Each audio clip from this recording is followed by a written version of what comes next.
প্রধান উপদেষ্টা ডক্টর মোহাম্মদ ইউনূসের নেতৃত্বাধীন অন্তর্বর্তী সরকারের পতন ঘটিয়ে নতুন সরকার গঠনের বড় একটা ষড়যন্ত্র ফাঁস হয়েছে। পুলিশের হাতে গ্রেপ্তার হওয়া বাংলাদেশি বংশোদ্ভূত মার্কিন নাগরিক এনায়েত করিম সম্প্রতি রিমান্ডে এবং আদালতে দেওয়া জবানবন্দিতে এইসব ষড়যন্ত্র ফাঁস করেছেন। তিনি নতুন সরকারের উপদেষ্টা পরিষদে কে প্রধান উপদেষ্টা এবং কে উপদেষ্টা হতে যাচ্ছিলেন তাদের নামও প্রকাশ করে দিয়েছেন। নির্ভরযোগ্য সূত্রে জানা গেছে, নতুন সরকার গঠনের এই ষড়যন্ত্রের নেটওয়ার্কে এনায়েত করিমের সাথে দেশের অনেক রাঘব বোয়াল জড়িত।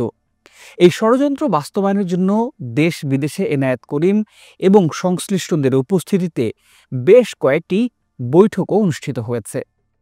এই বৈঠকগুলোয় উপস্থিত ছিলেন রাজনৈতিক নেতৃবৃন্দ, সুশীল সমাজের প্রতিনিধি, প্রতিষ্ঠিত ব্যবসায়ী, সাবেক সেনা কর্মকর্তা এবং সাংবাদিকও।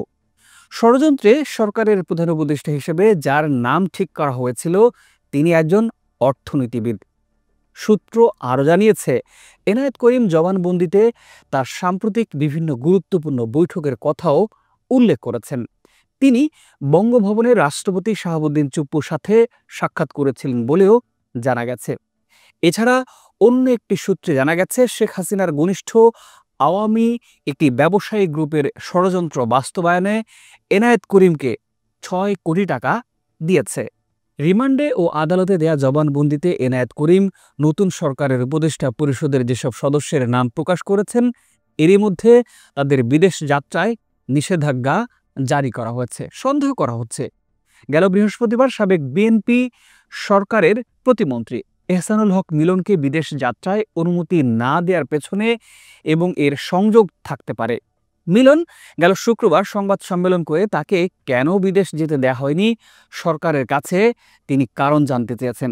এর আগে বৃহস্পতিবার এহসানুল হক মিলন অবশ্য গণমাধ্যমকে জানিয়েছিলেন তিনি পুরনো পাসপোর্ট নিয়ে গিয়েছিলেন এয়ারপোর্টে, সেখানে মিলন নামটি লেখা ছিল না, তাই এই ভুলের কারণে বিমানবন্দর থেকে তাকে ফেরত পাঠানো হয়েছে।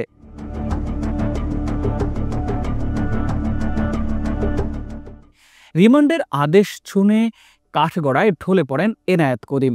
এনায়েত করিমের জবানবন্দিতে উল্লিখিত ষড়যন্ত্রের কথা এমন এক সময় ফাঁস হয় যখন দেশে এক ধরনের অস্থিরতা চলছে।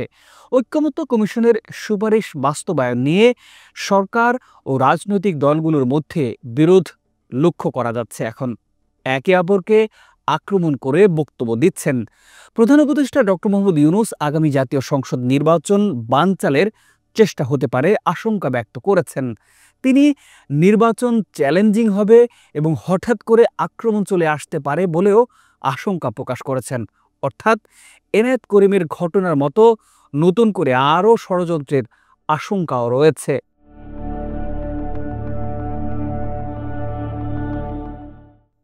গেল ১৩ই সেপ্টেম্বর রাজধানীর মিন্টো রোডের ডিবি অফিসের সামনে সন্দেহজনক ঘোরাঘুরির সময় পুলিশ এনায়েত করিমকে চ্যালেঞ্জ করলে তিনি নিজেকে যুক্তরাষ্ট্রের গোয়েন্দা সংস্থা সিআইএর এজেন্ট ও এশিয়া অঞ্চলের পরিচালক বলে দাবি করেছিলেন।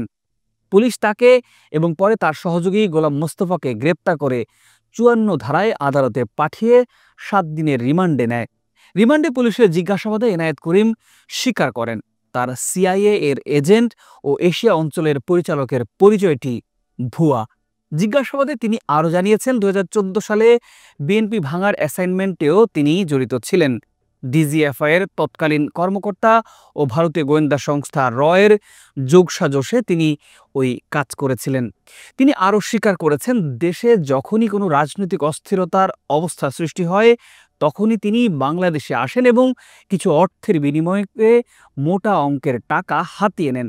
এভাবে তিনি ২০১৪, ২০১৮ এবং ২০২৪ সালের নির্বাচনে বাংলাদেশে এসে তৎপরতা চালান এবং তৎকালীন ডিজিএফআই এবং যৌথভাবে তাকে ভাড়াটে হিসেবে কাজে লাগান।